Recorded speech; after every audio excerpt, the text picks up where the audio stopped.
দর্শক, গতকালকে গাজীপুরের চৌরাস্তার মোড়ে সেখানেই সার্জিস আলম তার ফেসবুকে ম্যাপে যেটা দেখিয়েছিলেন সে অনুযায়ী বলছি, হাসনাত আবদুল্লার উপরে 10 থেকে 12 জন অতর্কিতভাবে হামলা চালায়। যেভাবে জানতে পেরেছি যে হাসনাত আবদুল্লাহ একটা তার কোনো আনঅফিসিয়াল কাজে তিনি গাজীপুরে যাচ্ছিলেন। গাজীপুরে যারা এনসিপির নেতা বা বৈষম্য বিরোধী ছাত্র যে যারা আছেন সংশ্লিষ্ট, তারা বলছেন যে তারা আগে থেকে জানতেন না যে হাসনাত আবদুল্লাহ আসবে। যাক, অকস্মাৎ বা সাডেনলি হাসনাত আবদুল্লাহ যখন গাজীপুরে গিয়েছেন, সেখান থেকেই এই অবস্থা।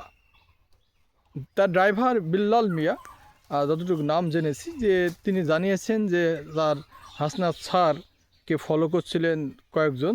তারপরেই যখন জ্যামে আটকায় পড়ে গাড়ি, তখনই নাকি তাকে এসে তার গাড়িটা ভেঙে দিয়েছে, গ্লাস ভেঙেছে এবং তার আঘাতের চিহ্ন আমরা দেখেছি, হাতের কনুইতে অনেকটা কেটে গেছে।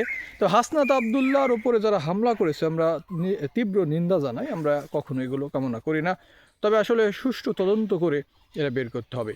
কিন্তু ফেসবুকে আমরা যে বিষয়গুলো দেখছি, যে সেখানকার দায়িত্বপ্রাপ্ত ওসি আলমগীর তিনি তার ফেসবুকে একটি বাজে মন্তব্য করেছেন। তিনি বলছেন যে পুলিশ লাগে কিনা তা দেখো। আসলে তাহলে এখান থেকে বুঝতে পারছেন যে আপনার শস্যের ভিতরে ভূত রয়েছে, অনেক সমস্যা রয়েছে প্রশাসনে, সেটা একদম ক্লিয়ার হয়ে যাচ্ছে।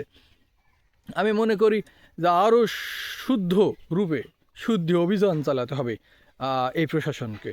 এই প্রশাসনের ভিতরে রন্ধে রন্ধে কিন্তু আওয়ামী দোসররা বসে আছে, যার খেসারত কিন্তু জাতিকে ভোগান্তিতে পড়তে হচ্ছে কিছুদিন পর পরই।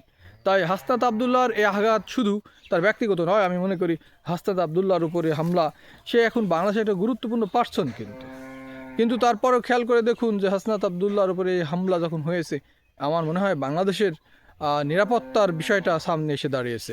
সুতরাং আরও সকলকে সচেতন হওয়া উচিত। আর হাসনাত আবদুল্লাহর ওপরে যারা হামলা করেছে, পুলিশ সুষ্ঠু তদন্ত করে বের করবে এই প্রত্যাশায়।